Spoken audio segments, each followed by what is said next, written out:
They said my uncle died in his sleep. I found out he was taken off life support by my mother without telling anyone. Before we begin, please like, subscribe, and tell us where you're watching from. Let's all be internet friends. They brought lilies. 24 white lilies in a vase too fragile for the weather, crowding the doorway of the funeral home like peace had a fragrance. I stood off to the side, dressed too tight around the ribs, watching my family take turns saying the same 3 things in different tones. It was so sudden. At least it was peaceful.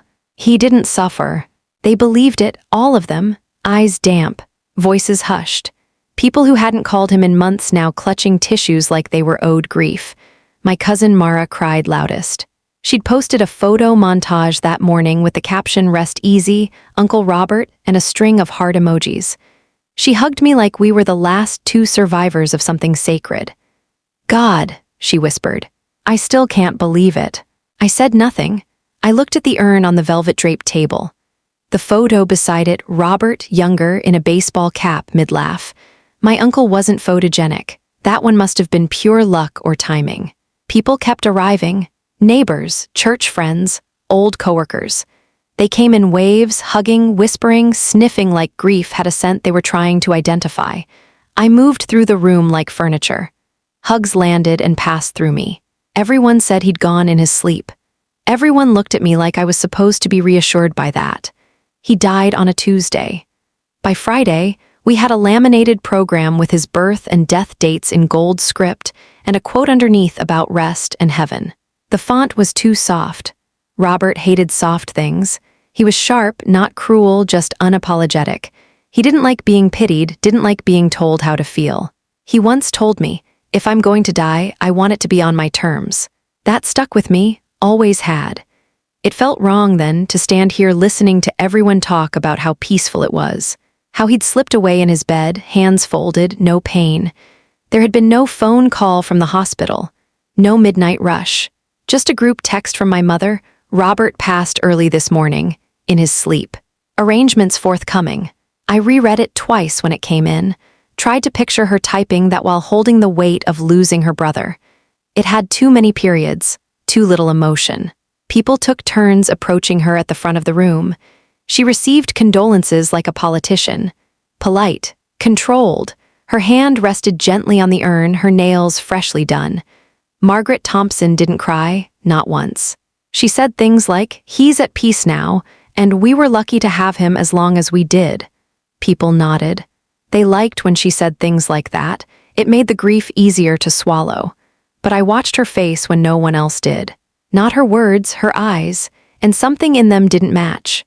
My mother stood at the podium with her hands clasped like she was holding something breakable. She didn't smile. She didn't tremble. Her voice was level, her posture perfect, and every sentence came out like it had been practiced in front of a mirror. Maybe it had. "Robert was a force," she began. "Stubborn, brilliant, endlessly loyal." A few soft laughs from the crowd. Nervous ones. "He lived the way he wanted, and I take comfort knowing he passed the same way." I watched her jaw as she said that. Watched the slight clench as she looked over the crowd. Her eyes didn't land on anyone too long. She was wearing gray, understated, not quite black. She always had a sense of optics, even now. "We talked in his last days," she continued.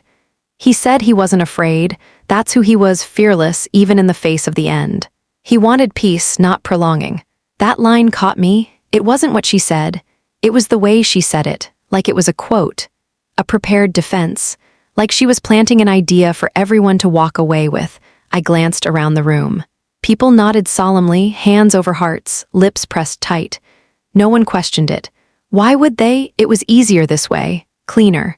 But I hadn't heard her say anything about those last days before now. No hospital visits, no bedside conversations. No mention of him declining or asking to go quietly, just that message. "Robert passed early this morning, in his sleep." She wrapped up her eulogy with a story about Robert stealing candy as a kid and blaming it on the dog. More laughter, more soft sighs. Then she stepped down and people clapped, like it was a performance. She returned to her seat like nothing had shifted, folding her hands in her lap, eyes steady on the minister. But I saw it. Just before she sat, she glanced at me, not warm, not soft, measured, like she was checking to see if I bought it. I didn't. It came 3 days later. Thin white envelope, no return address, slid under my apartment door sometime after lunch. I thought it was junk at first, maybe a late condolence card. I almost tossed it in the recycling without opening it, but the seal was tight. Clean, folded deliberately. Inside, a billing statement. St. Joseph Regional Medical Center. My name wasn't on it, neither was my mother's. It was addressed to Robert Thompson, estate of, and under it, listed in small black type, discontinuation of life support services, $52,890. Date of service, July 16, 6:04 m. Authorized by M. Thompson Proxy. I sat on the floor, read it 3 times. M. Thompson, Margaret, my mother. My hands were shaking before my brain caught up. I checked the date again. That was the Tuesday, the same morning she texted everyone that he passed peacefully in his sleep. The same morning she said he'd gone quietly, naturally, without struggle. But this wasn't natural. This wasn't sleep. This was withdrawal of support. Deliberate. Signed, she didn't tell me, she didn't tell anyone. There was no family email, no late-night phone call, no discussion, no vote, no warning. I grabbed my phone, scrolled to the message thread, stared at her words. Robert passed early this morning, in his sleep. Arrangements forthcoming. A lie, not a misunderstanding, not a simplification. A lie, I thought about the eulogy. The calm voice, the story about Candy and dogs, her perfect posture, the glance she gave me. And for the first time since the funeral, I didn't feel sad, I felt cold. She was in the kitchen, slicing cucumbers. Nothing special about the moment. No dramatic lighting, no eerie silence. Just the steady rhythm of her knife on the cutting board, like she hadn't made a life-and-death decision less than a week ago. I stood in the doorway and held the bill. She didn't look up. Is this real? I asked, still slicing. Where did you find that? She murmured. It was under my door. She paused, one breath, then back to slicing. I didn't think they'd send another copy, she added. You signed it. I did. You didn't tell anyone. She set the knife down carefully, adjusted the plate, wiped her hands on a dish towel before turning to face me. He asked me to, she said. When? Last week. When things started to turn. No one else knew, I snapped. Not Dad, not Carol, not even the hospital called anyone. Because he didn't want them to. He didn't leave a will. He didn't need one, she replied. He made it clear. He didn't want to be kept alive by machines. You had no right. I had every right. I was listed as his medical proxy. That's not the same as having a family vote. This wasn't a democracy, Emma, she snapped, the first break in her tone. It was his life, his death, he chose. I stepped forward, then why lie? She didn't answer. Why send a message saying he died in his sleep? Why tell a story to the entire family if it was what he wanted? She stared at me, calm again. That terrifying, practiced calm, because that version was kinder. To who? To everyone, she said, including you. I held the bill up. You buried him in a lie. She took it from my hand, folded it once, then set it on the counter like it was a grocery list. I did what he asked. No, I whispered. You did what you decided. She didn't respond, just picked up the knife and went back to the cucumbers. I called my father that night, waited until late, past dinner, when I knew he'd be alone. Margaret had moved out years ago, but they still shared a name and a history, even if the warmth between them had long gone flat. He answered on the second ring. Hey, Em. I need to ask you something, I said. About Uncle Robert. He didn't hesitate. Okay. Did you know Mom signed the form to take him off life support? Silence, dead, thick silence. I got a bill, I added. $52,000, it lists her as the authorizing party. Same day she said he passed in his sleep. Jesus Christ, he whispered. So you didn't know? No, he said sharply. I didn't. She told me Robert asked her to let him go. That's not how decisions like this are made, he muttered. He had a damn family. She said he didn't want anyone else involved. Of course she did, he snapped. Margaret doesn't ask permission, she acts, and then she crafts the story to fit. I could hear him moving around. A door creaked. A chair scraped. I remember visiting him that weekend, he continued. He was weak, yeah, but he was stable, cracking jokes, talking about getting out in a week. She told everyone he died peacefully. She told everyone what they wanted to hear. I waited. She didn't mention this to you before. No, he said. And if she had, I'd have stopped her. Or at least, I don't know, called Carol, looped in the rest of the family. That's not something you do alone. That's what I said. I heard him breathe out, long and low. Listen, Emma, I know you want answers, I do too. But this, digging into this, his voice dropped. It's going to rip open everything, you understand me. Yeah, I mean it. You stir this pot, it doesn't go back on the shelf. Shouldn't people know? He didn't answer right away. Then, just be sure you're ready for what you find. I was quiet. Are you? He asked. I didn't say yes, but I didn't hang up either. I waited until the house was empty. Sunday afternoon. Margaret was at church. I was watching the place, as she put it, like I was 13 again and not a grown woman digging through secrets. I opened my laptop, hands clammy. Searched St. Joseph Regional Medical Center medical records request. Found the patient portal. Created an account. The whole time I kept expecting something to crash, a page to time out, my access to be denied, but it didn't. Once I was in, I clicked Request Records. The form was cold. Simple. Just fill in the blanks, patient name, dates of service, relationship, reason for request. Robert Thompson. July 10, July 16. Niece. Personal review. That last line felt ridiculous, like I was checking work on an old math test instead of investigating a death. At the bottom, a checkbox. I certify I have legal authority to view these records. I stared at it, then clicked yes. I uploaded a picture of my driver's license. Typed in my email, hit submit. The confirmation screen popped up immediately. Records will be available within 5 to 7 business days. I leaned back, breath tight in my chest. 5 to 7 days of pretending everything was fine. Of watching Margaret move through the world like she hadn't unilaterally decided when her brother's life should end. Of smiling through dinner, playing the part of the grateful daughter, while I waited for the documents that might prove everything I feared. Or worse, confirm that I already knew. I shut the laptop, then reopened it. Downloaded a second request form, printed it, left it blank, just to see how it felt. The email came on a Wednesday, no fanfare, just a subject line, medical records request Robert Thompson fulfilled. I clicked it before I could think. My hands were damp again. I told myself I was ready, that I'd braced for whatever I was about to read. That was a lie. The download took 20 seconds. A PDF bundle, 38 pages, vitals, logs, orders, doctor's notes. I skipped the first dozen pages. Most of it was intake forms, blood pressure charts, medication logs, then a progress note dated July 15, patient responsive, speaking in short sentences. Reports discomfort but no acute pain. No signs of respiratory decline. Family member Margaret Thompson listed medical proxy, visited in evening. Then July 16, 5:54 am, patient stable. O2 at 92%. Alert, cooperative, no changes to care plan overnight. I stopped there, read it again. Stable, alert, no changes. Next entry, 6:02 am. Family member Margaret Thompson requested immediate withdrawal of life-sustaining interventions. Presented signed proxy document.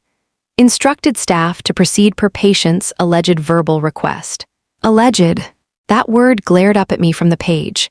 Then 6:04 am, ventilation removed. DNR noted. Time of death called at 6:11 am. 7 minutes. He was gone in 7 minutes. I kept reading. Through the nurse's log, through the attending physician's note. No written directive provided. Per proxy authority, request honored. No other family contacted. No second signature. No notation that anyone else had been informed. Just Margaret, standing there, holding a piece of paper, making a call no one else knew was hers to make. There was a scanned image at the bottom, the signature page. Her name in looping black ink, Margaret A. Thompson. Beside it, a witness line. Blank. I scrolled to the end. No DNR on file, no advance directive. No document with his signature, only hers, and then the kicker. A short line in one of the nurse's handwritten notes. Asked if we should call anyone else. She said no, he wouldn't want an audience. I shut the laptop, not because I'd had enough, but because everything I'd feared was now confirmed. I found the nurse on the 4th try, 3 calls, 2 transfers. One voicemail box I left a message on, trying to sound calm. I used Robert's name. The dates. Mentioned I was a family member trying to clarify some details. I kept it vague, non-confrontational, just enough to get a call back. When the phone rang the next morning, I recognized the area code immediately. "Emma Thompson?" the voice asked. "Yes. This is Denise. I was one of the attending nurses for Mr. Robert Thompson. I got your message." She sounded tired. Not old, just used to being careful with her words. "I don't want to get anyone in trouble," I started. She didn't respond, just waited. I have questions about the morning he passed." "I see." I took a breath. "Did he say anything before my mother, before Margaret, asked you to remove the support?" A pause, not to me directly. When I came on shift, his vitals were good. He was resting. Awake but quiet. But stable. "Yes." "And then, your mother arrived just before 6. She had the form. She stated clearly that she was the legal proxy and that Robert had asked her to proceed. And no one else was contacted." "No," she said softly. "We're required to honor the listed proxy if all documentation is in place." She signed the paperwork. There was no advance directive on file, so her authorization was sufficient. "Sufficient," I repeated. "I don't say that lightly," Denise added. "I've been doing this 20 years. These situations are always hard, but legally we couldn't object, even if no one else was called." She said she was carrying out his wishes. I swallowed hard. "Do you think she was?" Denise hesitated. Not a long pause, but enough to know she was choosing her words with surgical precision. "I don't know what was said between them, but I can tell you this. He wasn't in immediate decline. He could have lasted days, maybe more. But you removed life support within minutes." She said time was urgent. "For him or for her?" She didn't answer that. "I'm sorry, Emma," she said instead. "I did what I was asked." And just like that, the call ended. I tore through Robert's office the next day. He kept everything. That was the thing. Receipts from 10 years ago, warranty papers for gadgets he didn't even use, birthday cards from people long dead. He wasn't a hoarder exactly, just methodical. A place for everything. File folders labeled by year, by account, by category. I figured if anyone would have an advance directive, it'd be him. Top drawer, tax forms, bank statements, unopened letters. Middle, more folders, one labeled medical. I opened it. Test results. Insurance, a lab order from 6 months ago. And then nothing, no will, no directive. No do not resuscitate order. No letter of intent. Just standard paperwork stacked neatly, untouched for weeks. At the bottom, under a stack of prescription receipts, I found it. A blank hospital form. Authorization for withdrawal of life support. Unsigned, unwitnessed, except for one line, Margaret A. Thompson. In the signature field, black pen, crisp, the ink still faintly reflective like it hadn't been there long, but Robert's line empty. His name typed at the top, fields unfilled. No date, no witness. No signature from the man it belonged to, just hers. I sat down in his chair. Let it roll back a few inches under my weight. It didn't make sense. He didn't fill out this form. She did. And if this was the document she handed the nurse, it wasn't legal. It wasn't valid. It wasn't real. Unless. She'd brought it pre-signed. Unless. She told them he'd signed it, and they believed her. Unless. She never expected anyone to look this deep. And maybe no one would have, except I did. I didn't go to Carol's house first. I went to the diner. Neutral ground, open late. Quiet enough for a real conversation, but public enough that no one could throw anything without making a scene. I sent the message. Need to talk, just us. Urgent. She replied with a single word. Where? By the time I got to the booth, she was already there. Cousin Jake showed up 5 minutes later, face tight, eyes already demanding answers. I slid the manila envelope across the table. Neither of them touched it. What is it? Carol asked, voice thin. Records from the hospital the day Robert died. Jake's jaw locked. Margaret signed the withdrawal order at 6 a.m. He died 7 minutes later, I said. She told no one. That can't be right, Carol whispered. It's all in there, vitals, nurse notes, no living will, no DNR, just her signature. Jake yanked the envelope open, pulled the papers out fast. Scanned the top page, flipped, kept going. Carol didn't move. She said he died peacefully, she murmured. Said he slipped away. She lied. No, Carol shook her head slowly. No, not Margaret. She wouldn't. She did. Jake slammed a page down. This is murder. Jake. No, screw that, he barked. She ended his life, told nobody, then stood up there at the funeral and made it sound like he just stopped breathing in his damn sleep. Carol covered her face. She's not stupid, I said. She knew no one would question her. She's Margaret, controlled, composed. She counted on us grieving, not digging. Jake looked up, eyes blazing. We need to tell the family. Carol didn't look at either of us. He hated hospitals, she whispered. Hated the smell, the noise, maybe she thought. She made a decision no one gave her the right to make. She's our sister, Carol snapped. He was our uncle, I replied, silence. Jake pushed the papers back toward me. When? Tomorrow, I said. We call a meeting, frame it like estate stuff. Let them come with their guard down. He nodded. Carol just stared at the table. But when I stood to leave, she finally spoke. I'll come, she said quietly, but I'm not defending her, not if this is true. It's true, I said. I didn't wait for her to change her mind. I kept the message short. Family meeting at the Hartman house. Saturday, 2 p.m. discussing Robert's estate. No drama, no warning, just enough to get them in the door. I sent it to everyone, Aunt Linda, Cousin Mara, Jake, Carol, Dad. Even the ones who hadn't shown their face at the funeral. I knew they'd come if they thought they might get something. That's how family works when death's involved. People show up for pieces. The Hartman house hadn't changed in 20 years. Same beige carpet, same chipped banister, same ticking grandfather clock that sounded like it was counting down to something. It always smelled faintly of lemon cleaner and stale air. I got there early, brought printouts, multiple copies. I laid them out on the dining table like place settings. Robert's medical records, Margaret's signature, the nurse's note, all of it. Jake arrived first, he didn't say much. Just walked in, nodded once, and stood by the window with his arms crossed like he was security. Carol followed. She looked exhausted, not just tired, soul-worn. She gave me a brief hug, then sat down and folded her hands in her lap like she was about to be sentenced. The others trickled in. Dad, quiet, tight-lipped. Mara in sunglasses like this was still a performance. Uncle Ben and his wife, who never said much but always watched everything. By 2 o'clock, the room was full, and tense, I stood. Thank you for coming, I know this is short notice, and I know this isn't easy. Myra rolled her eyes. Is this about the will? No, I said, it's about how Robert died. That got their attention. I passed out the pages, watched hands fumble, watched eyes widen, watched faces shift from curiosity to confusion to dawning horror. This is from the hospital, I continued. They sent me the full record, vitals, timestamps, staff logs. No one spoke. Robert was stable the morning he died, awake, breathing on his own. At 6:02 a.m., Margaret signed a form to remove life support. At 6:11, he was dead. Mara scoffed. That's not what happened. It is. She said he died in his sleep. She lied. Silence, I looked at my dad. His face was stone. Jake stepped forward. She did it alone, no one else knew. She made the call and wrapped it in a bow. Uncle Ben flipped to the final page.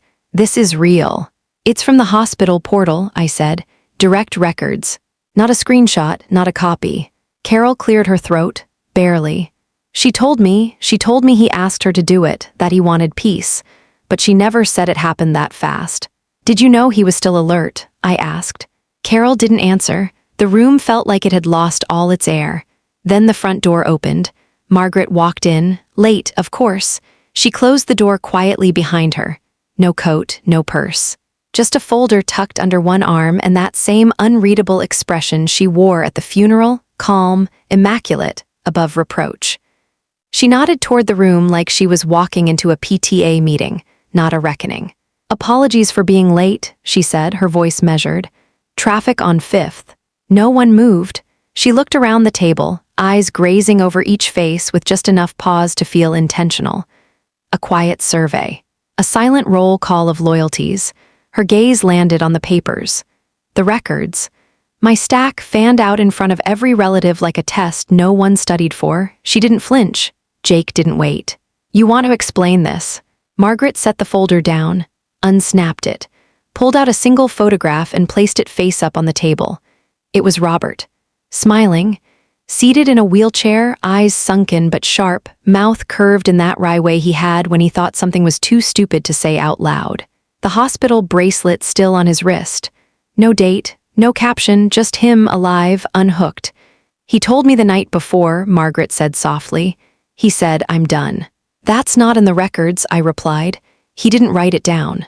He just said it." "Did anyone else hear him?" Dad asked. "No," she replied, "it was just us." "Convenient," Jake muttered. She turned to him. "You weren't there. You didn't sit with him for 6 hours while he talked in circles about all the things he'd never finish." "That's not permission," I said. "It was trust." "No, it was control." She looked back at me, eyes cool, voice even. "He trusted me to make the call." "And you trusted us to believe you after the fact?" I snapped. She didn't answer. "You could have called," Carol said quietly. "You could have told someone." "I didn't want a circus." "You didn't want resistance," Jake said. "I didn't want chaos in his final moments," she corrected. "You all grieve loudly," he hated loud. The room was still. No one looked at each other. "You think you spared us," I murmured. "I know I did." I stared at her, and for a moment I didn't see guilt, I saw pride. I slid the pages across the table, not one or two, all of them. Vitals, logs. Time of death. The scanned form with her signature and no witness. The nurse's note. The blank directive I found in Robert's drawer. Margaret didn't reach for them. She just watched as the others picked up the documents one by one, lips moving silently as they read. The sound of shuffling paper filled the room. Chairs creaked. Someone exhaled too hard, no one spoke. "Robert was stable," I said. "Alert, there was no emergency." Mara's hands were shaking as she held the printouts. "She said he passed in his sleep." "She lied," Jake snapped. "She put him to sleep like a dog." Margaret blinked. Dad was the first to stand. He shoved his chair back hard enough that it scraped the floor. "This is what you call peace." Margaret turned her head slowly toward him. "He was in pain, Richard."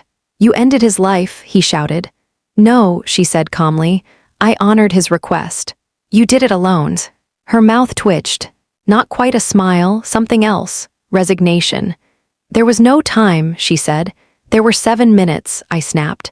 "Between your signature and his death, you didn't even pause." She finally looked at me, not defiant, not afraid, just tired. I wasn't going to make him linger. "He wasn't lingering," Carol said quietly. "He was waiting." "For what?" "For us." Margaret's eyes swept the table. No one defended her, not this time. I stood. Held the final page, the one with the signature and the blank witness line, and let the silence fill in the rest. "This," I said, "wasn't mercy." No one moved, and Margaret, she didn't argue. Dad's hand slammed the table. The sound cracked through the room like a dropped plate. "You're ruining his memory," he barked, voice cracking halfway through. "You think this makes anything better?" I didn't answer, because this wasn't about better. This wasn't about closure or clean endings or wrapping grief in a palatable bow. This was about the truth, the ugly kind that can't be dressed up or drowned out. "You think this helps us sleep at night?" he went on. "Knowing we weren't told, that we weren't given the damn chance to say goodbye."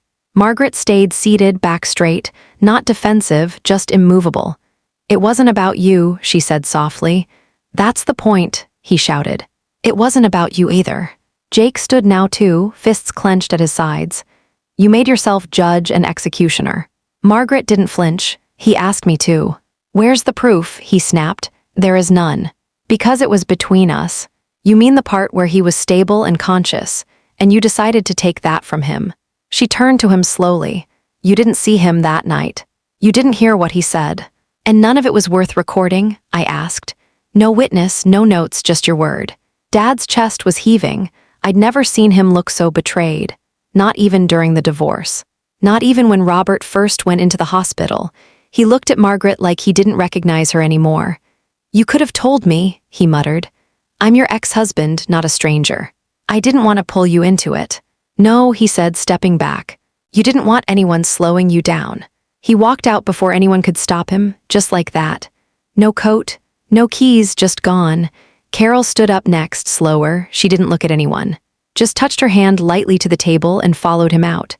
The door shut behind them with a thud that felt final. I looked at the photo still sitting where Margaret had placed it. Robert, smiling. Jake muttered he deserved more. Margaret didn't speak. She just stared at the empty chair Dad left behind like it answered something for her. Jake lost it. He shoved his chair back so hard it toppled. Papers fluttered to the floor. His voice was raw, sharp-edged. "You're a murderer." Margaret didn't blink. "You hear me?" he shouted. "You killed him." "No," she said softly. "I granted him peace." The words hit like a slap, not because of their volume, but their ease. She said it like it was fact, like a final chapter. Like none of us were allowed to argue, Mara gasped. Uncle Ben mumbled something under his breath. No one moved to stop Jake. He stepped toward her. Carol would have said something. So would Dad, but they were gone, which meant this moment was ours, mine, Jake's, Margaret's, no buffer, no diplomat. "Say it again," Jake demanded. She didn't. Instead, she reached down and lifted the photo. Robert in the wheelchair, eyes crinkled, smile faint. "He told me he didn't want to be a burden," she said. "He asked me to make it easier." Jake's fists clenched. I stepped in between them. "Don't," I said. He didn't move. But he was shaking, jaw tight, fury bleeding out of every pore. "Why now?" I asked her. "Why tell us this way?" "I didn't come to tell you," she replied. "I came to be present when you found out." "That's not bravery," I snapped. "No," she said. "It's responsibility." She placed the photo down gently, then looked at Jake. "I won't fight you." "You already did," he muttered. "You just made sure we couldn't swing back." Margaret stood. "I'm done here. You don't get to just leave," I said. "I already did," she replied, eyes locked with mine. "When I made the decision, the rest of this, your grief, your outrage, it's yours to carry." And she walked out just like that. No apology, no guilt, just the echo of her heels on the tile and the quiet collapse of everything she left behind. Carol started crying before the door even closed. Not a sob, a collapse. She dropped into the nearest chair like her legs gave out, both hands clamped over her mouth. Jake stood frozen, his rage burned out in an instant. The silence in the room shifted, no longer sharp, but shattered. "She asked me not to say anything," Carol choked. "I didn't know it meant that." We turned to her. She was shaking, pale. I thought it was about pain management," she whispered. "Not life support," she said. He was suffering. She said it was about Robert's dignity. "You knew?" I asked, trying to keep my voice steady. "She told me she was considering something, said Robert made her promise that it wouldn't be drawn out." She looked up at me, eyes glassy. I thought she meant hospice, or just comfort meds, not this. Jake sat beside her slowly, still breathing heavy, still trying to wrap his head around what we were hearing. "When was this?" he asked. "The day before," Carol said. She called. Said she'd visited him, that he didn't want to go through it again. But she didn't say she'd decided anything. "No," Carol murmured. "And when the group text came the next day, I thought she meant it happened on its own. You didn't question it." "I didn't want to," she admitted. "I was relieved. I thought he passed peacefully. That maybe he was spared more pain." Jake leaned back, covered his face. I sat across from Carol, watched her shoulders cave inward. "She manipulated you," I said quietly. "I let her," she whispered. "Because I trusted her, because I didn't want to know what she was really capable of." None of us spoke for a long time. The house was too quiet. The kind of quiet that makes you hear every breath, every shift in weight, every unsaid thing finally pressing against the walls. Carol wiped her eyes. "I should have said something." "You just did," I told her. And that was more than anyone else in that room had been willing to do. She came back into the room only once. Didn't speak, didn't sit, didn't look at anyone directly. Margaret walked to the center of the table, where the printouts still lay scattered, evidence of everything she'd kept from us, and placed a single photograph on top. Robert again. Different angle this time. He was in bed, propped up, smiling faintly, his hand in hers. She wasn't looking at the camera. She was looking at him. She set it down gently, almost reverently, then turned and left. No words. No explanation. We all just stared after her. Mara leaned over, squinted at the picture. "Is this supposed to mean something?" Jake didn't reply. None of us did. I reached for the photo. The timestamp was printed faintly in the corner, July 15, 8:47 p.m. the night before. He looked tired, but aware. Present. His eyes were open, not glazed. He didn't look like someone ready to die. He looked like someone who hadn't yet decided. Carol whispered, "She thinks that ends the conversation." Jake muttered, "She thinks a picture's proof of mercy." I stared at it a second longer. She hadn't brought the photo to comfort us, or to explain herself. She brought it to anchor the version she still believed she controlled. The one where we'd eventually stop questioning, where memory would flatten into myth, and myth would erase the details. Margaret didn't need the room's approval. She needed silence. That was her real endgame. Leave us just enough to doubt our own outrage, just enough to wonder if maybe she had done the right thing. And then walk away before anyone could argue. I slipped the photo into the folder, not out of reverence, out of evidence, because I could feel it already, people softening, shifting, trying to make peace with something we hadn't even begun to process. But I wouldn't forget. I wouldn't let this get buried under pleasantries and pity, and I wouldn't let her write the ending. I scanned every page.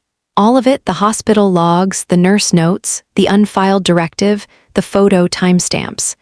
Then I attached them one by one to the same email thread Margaret had used to coordinate Robert's wake. Subject: "For your records, Ray. Robert Thompson." Message body: nothing. No commentary, no monologue, no emotional plea, just files. I hovered over the send button for a full minute, not because I doubted what I was doing, but because I knew what would happen next. Then I hit send. It didn't bounce. The list was long, 20, maybe 30 names. Aunts, second cousins, outliers who showed up for weddings and funerals and nowhere in between. People who posted sympathy comments and prayer hands the day Robert died, but never asked who was in the room when he left it. They'd know now. The inbox pinged immediately with automated replies. "I'm currently out of the office. Thanks for reaching out, I'll respond shortly. Delivery confirmed." And then it went quiet. I sat back, stared at the screen, waiting for the first real reply, not out of fear, out of curiosity. Who would open it? Who would read all the way through? Who would finally say out loud what we'd all been avoiding? My phone buzzed 3 minutes later. "Aunt Lynn, is this real?" "Uncle Greg, why are you sending this?" "Cousin Allie, what the hell?" I didn't respond. That wasn't the point anymore. The truth was out. I had pulled it out of the corners and laid it bare across their inboxes. No filter, no permission, no edit button. They could talk amongst themselves. Whisper. Speculate, sputter about tone or motives or how I should have come to them privately. They were too late. They weren't in the room when the choice was made. Now they had to live with the knowledge, just like I did. It unraveled faster than I expected. By Monday, 2 lawyers had reached out, one from Uncle Ben's side, the other from Cousin Allie's. Both wanted copies of the documents, just to understand the legal implications. Code 4. What are we liable for, and who can we blame? By Tuesday, the phone calls started. Not to me, to each other. Aunt Lynn called Carol. Carol called Dad. Dad left me a voicemail that sounded like it was recorded mid-panic. "Emma, you should have come to me first. It's going to spiral." No one called Margaret, but she didn't need them to. She was already ahead of it. By Wednesday, she'd posted a photo of Robert. Same one she laid on the table, now framed in white and gold on her social media with the caption, "Let us remember him with peace, not controversy. He trusted me. I did what I believed was right." Hundreds of likes, dozens of comments. "You were always his rock. What a beautiful bond you two had. People love drama. Stay strong, Margaret." I didn't reply, neither did Jake, but we watched. The split came fast and clean. Some relatives circled her like satellites, gravitationally pulled to her control, convinced that any challenge to her version of events was a betrayal of family. Others kept their heads down, waiting to see who won before picking a side. Only a few reached out directly. "Allie, whatever she didn't mean harm. Ben, he's gone either way. Why drag this out? Carol, I'm sorry, I should have said more." And Jake, blunt as always, "They're cowards. Let him rot." But it wasn't anger I felt anymore. It was gravity. The kind that pulls people back to old habits, to silence, to the comfort of thinking someone else is always in charge. Margaret had counted on that. She weaponized it. And now she was letting it work for her, one soft-worded post and private conversation at a time. But I'd already opened the floodgates, and nothing she said could dry it up. I kept my phone off for most of the day, not because I couldn't face them, but because I didn't need to. The truth was out there now, moving faster than I ever could, spreading through threads of whispered conversations and forwarded PDFs, jumping from inbox to inbox like a rumor that couldn't be killed. By nightfall, the calls had slowed. The texts dropped off. Even the outrage started to lose its bite. I sat at my desk in the quiet, the same desk where I first read the nurse's note, the same desk where I'd written the email, attached the files, and pressed send. The same desk where I'd once studied for midterms and now dismantled the myth of my mother. The laptop was still open, the cursor blinking at the end of an email thread that had no resolution. No apologies, no answers. Just screenshots and silence. I closed the lid. In the corner of the desk, tucked behind a stack of old receipts, was a picture of Robert, not the one Margaret brought to the table. Not the smiling hospice pose, or the one where his hand rested in hers like a closing statement. This one was older. He was standing beside a busted lawn mower, grease on his forearm, squinting at the sun like he didn't have time for the camera. His mouth half open mid-sentence, caught in motion, still alive. There was no caption, no timestamp. No message scrawled on the back in neat handwriting, just him. That was the version I remembered, the version I kept. Not the one buried under Margaret's precision. Not the one repackaged in her eulogies or filtered through her staged grace. Not the one reduced to a peaceful ending on a Tuesday morning no one was invited to witness. I held the picture for a long time, not because I missed him, not exactly. Because I finally understood how easily someone could rewrite a life in silence. How clean a lie could sound if it was spoken softly enough. How families bend around stories like trees around fences, shaped by something they never agreed to but eventually stopped resisting. I wouldn't do that. I didn't know what came next. Maybe lawyers, maybe fractures that wouldn't mend, maybe the kind of quiet that lasts decades. But I knew one thing, whatever peace Margaret thought she gave him, it didn't belong to her. And the story, it wasn't hers to tell. Thank you for watching. Please do not forget to like, comment, share, and subscribe. I love you all.